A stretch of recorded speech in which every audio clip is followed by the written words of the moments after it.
Hey y'all, happy Tuesday. So, digging back into 2 Kings 4 with that Shunammite woman. What? What an account.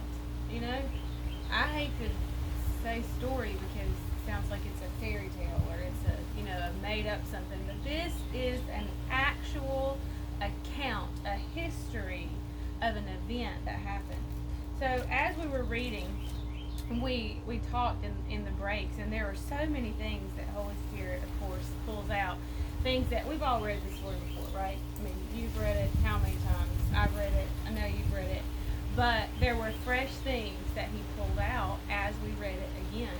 And so that's one thing that I want to share with you is that every time you make time to read the Word, he pulls fresh out.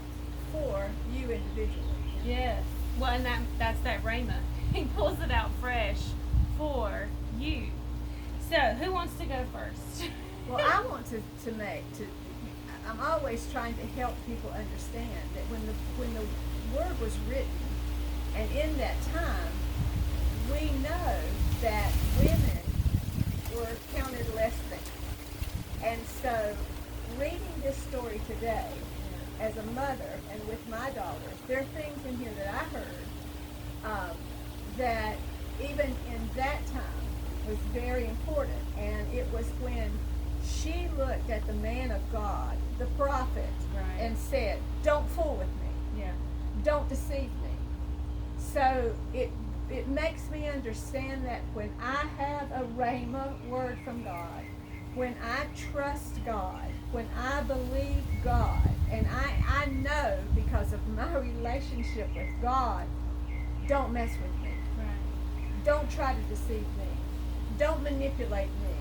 Don't patronize me because I've got a word from God. Right. That's really powerful. And again, to recognize, and we were talking about what stories we would talk about this month, and there aren't a lot of stories of women in the Bible or mothers, or particularly in the New Testament, which, you have the history in Acts, but then it's all epistles from Paul and John and Peter, but there's not a lot of accounts of women. And I think that's so powerful of what she just said, because the prophet was considered so highly regarded.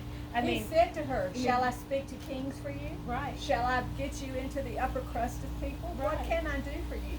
So the prophets were not, sometimes people in our day now, don't talk about the prophets, but the prophets were next to the kings. Yeah. The kings listened to the prophets.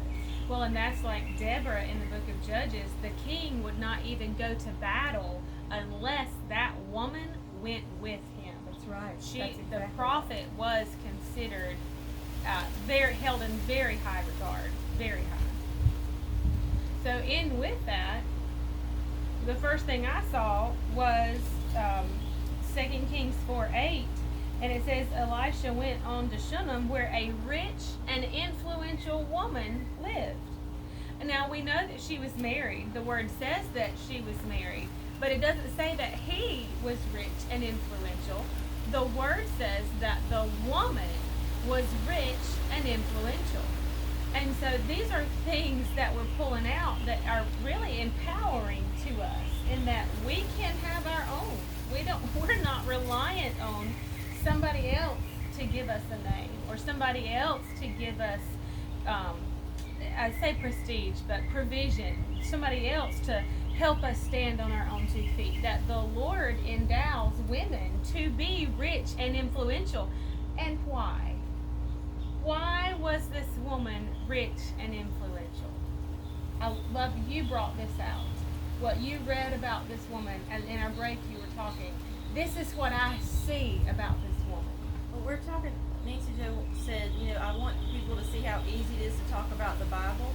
And to me, reading about this woman, how easy it is to see that she was just a woman like me. I mean, she saw this man that passes by her house every day, and she thinks, he might need a place to stay. So verse 10 says, he needs a chamber with a bed, a table, a chair, and a lamp. She asked her husband to go with her to Home Goods and bring back supplies to make this man a comfortable place. Like that's our womanly nature, is to make sure that people have what makes them comfortable. And this man did not ask of her anything provide that for him. And that is, I mean, I know that I see that.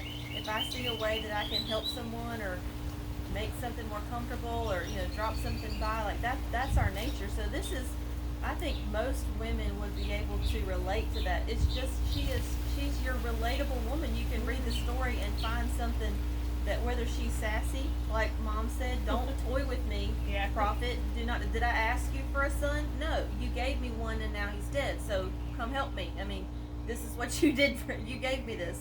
And, or she's just looking for a way to be helpful. This is everyday stuff that we deal with, that we have relationships and conversations about. Yeah. And she was being good in that she was being good. She Right. had no agenda. No agenda. She saw a need. Now, had she not had money, could she have met the need? This is something that goes on in the church, in that like it's some kind of stigma if a rich person serves the Lord. Well, the Lord needs money, as in, and I use the word need as in, it takes money to send the prophet, to feed the prophet, That's right. to the evangelist. It takes The money. missionaries. And so, yes, you should pray that you are influential and have more than enough to give to someone else. It's important that the church be sufficient and not dependent on any worldly entity. Yeah. But that each of us are influential in our own way. That each of us have, I'm not saying that we all have to be wealthy, but it's okay if you are. Because God has something for you to do with that With influence. that wealth, Yes. I think it's just so interesting that that's one of the things that they tell us about this woman, that she was rich and she was influential. And we will pick up here tomorrow because I have another thought about that, and we'll start fresh then. We'll see y'all. Bye.